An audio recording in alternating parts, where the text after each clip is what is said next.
Hi guys, my name is Varin and I am not a genius.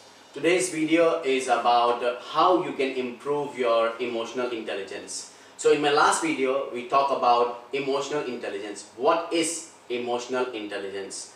I believe once you have seen that video, you will actually understand what emotion you are going through and how those emotions and those behaviors are affecting other people, the people you love the most, people who are around you. And today we are going to talk about how can you improve your emotional intelligence. Okay? There are 4 key elements in emotional intelligence. Number 1 is self-awareness. Self-awareness means you should be aware about your own emotions first. So that's one of the major parts. So you have been living with yourself for 20 years, 30 years, 40 years. You are the one who has been living with yourself for so many years. So you should be aware of your emotions. You should know what makes you happy, what makes you sad, okay? What makes you irritated, what makes you jealous. So you should know all this stuff. Because once you know this, what you can do is you can help other people be aware of your emotions. Okay? So this way they will also know what makes you sad, what makes you happy, and this will make you emotionally intelligent, because they can avoid doing those stuff, or they will be prepared for what's coming next from you. It means you will be predictable. And once you're predictable, it's emotionally good when people know what to predict out of you. So that's a good point.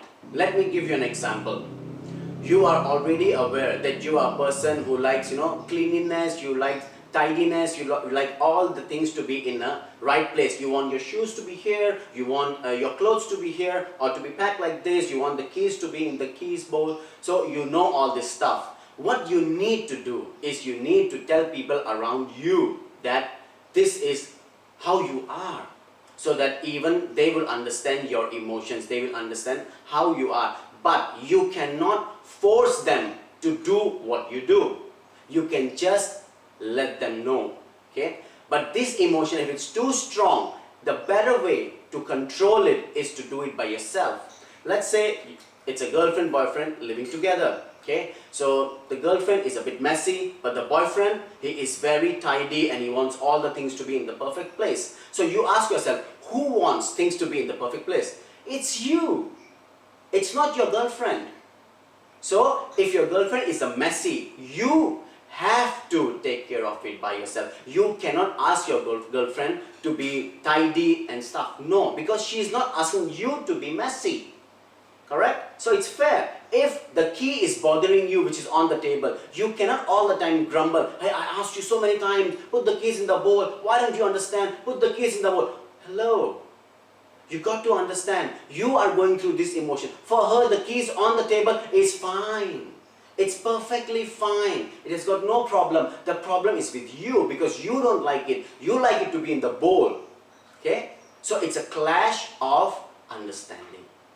So what you have to do is, you have to be self-aware and you have to make other people aware about it. But the easy way to solve it is by doing yourself. So you just take the key and put it in the keyboard, problem solved. Nobody has a problem. Correct? So that was point number 1. Now let's talk about point number 2. Point number 2 is self-regulation. What does self-regulation mean? Self-regulation means you should be able to control your emotion. Let me give you an example. Again, let's say girlfriend and boyfriend. Okay? So they are going for a movie night. Okay? And the guy is late. And the girl is at the movie theater already, and she's calling the guy, and the guy doesn't pick up the phone, and she's getting angry and angry. So she started from angry level number 1, anger level number 2, and then after maybe 15 minutes, anger level number 3. So she's getting hotter and hotter. It's just the way we have our food. Spice level number 1, spice level number 2, spice level number 3. So that's how the anger is going. So after 30 minutes, I think she is just like a volcano already. She's going to erupt anytime.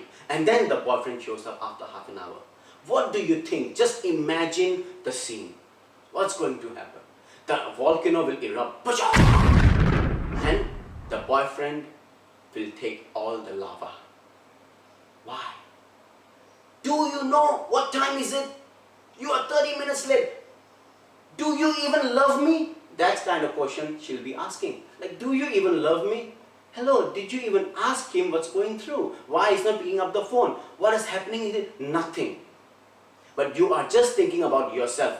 Like, oh, I'm waiting for you, I'm waiting for you. You have to understand one thing. Nobody will make you wait deliberately. You got to understand this. Your boyfriend is not standing right there behind the pillar and looking at you getting angry. Say, yeah, she's getting angry. Good. Let me make her wait more. Let me make her wait more. No, he's trying his best to be on time. He is. But you're getting angry. And when he arrives, you're like, I've been waiting here for half an hour and I'm hungry. If you're hungry, go eat. Your stomachs are not connected. Yes, I know you wanted to eat together. But is it worth to be hungry and angry at the same time? No, it's not, right? So go eat. Maybe it will control your anger also. And you have to control yourself and ask the boyfriend, hey, are you okay? What happened to you? Why were you late? He might have a very good answer. Maybe it's traffic jam, or maybe he got stuck at work. Whatever the reason is, he never wanted to be late. But if you think, no, he has been late many times, so then you make a choice. Can you be with this boyfriend, or you want to change? You make a choice. You make a decision. But you cannot be angry all the time. Either you solve the problem or you cut the problem. You cannot live with the problem. Point number 3 is self-motivation. So if you are dependent on someone to motivate you, it's a problem already. So you have to be self-motivated. People who are self-motivated, they normally have a very balanced EQ, very balanced emotional quotient. So if you're a leader and you cannot motivate yourself, then it's a problem. How will you motivate other people?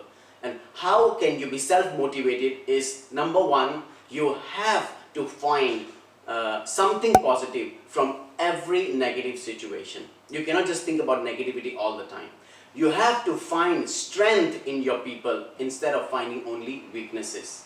And point number 2 is, you cannot be a hypocrite. Let me give an example. Okay, nowadays, because of the virus, everybody is just looking at all the negative news. So everything in their head is all negative. They're thinking about the virus, they're thinking about the business, they're thinking about how people are going bankrupt, they're thinking about how will they survive. So it's all negative, negative, negative, negative. Everywhere it's full of negative. So how will you gain confidence? How will you come back from here? How is your emotion suffering? It's suffering a lot. So what you need to do is, you have to self-motivate yourself. Don't stop looking at all the negative news and start looking at positive news. Start looking at, like, after coronavirus, what can you do? What can happen? How will the market open up? What you can do right now that will help you in the future? What can you study now?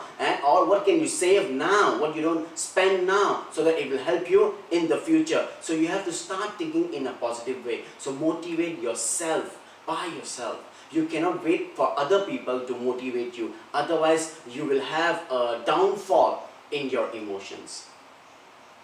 Point number 4 is empathy. It is known that leaders who have empathy, they go very far, because they can put their foot in other people's shoes. They can understand your situation.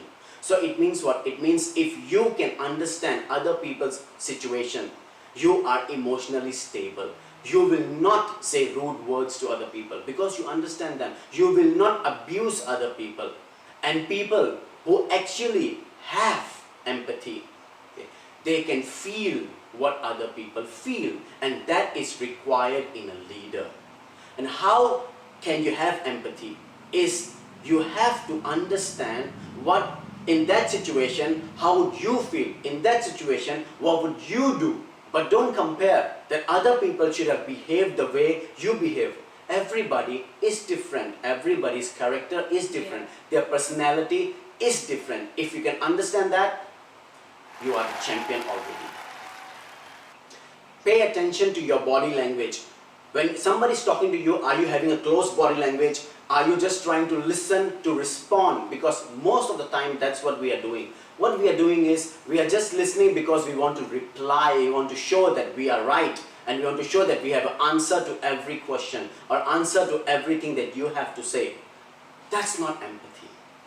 Empathy means you understand other person. You also understand that what the other person is feeling. So when somebody is talking to you, most of the time you are thinking they are giving you an excuse or they are just lying to you. This is not empathy. This will only create negativity in your head, which is not good for you, which is not good for your emotional intelligence. So, in conclusion, we already know what emotional intelligence is. So how can we improve? As I said, let's do a recap. Point number 1, self-awareness. Point number 2, self-regulation. Point number 3, self-motivation. Point number 4, empathy. So with that, this is the end of this video. I hope you like this video. And if you really did, please subscribe. Please click the bell icon. And please put down your comments. What do you think about this video? I will be waiting for your comments. Thank you very much for watching this video. And have a great day, guys. Bye-bye.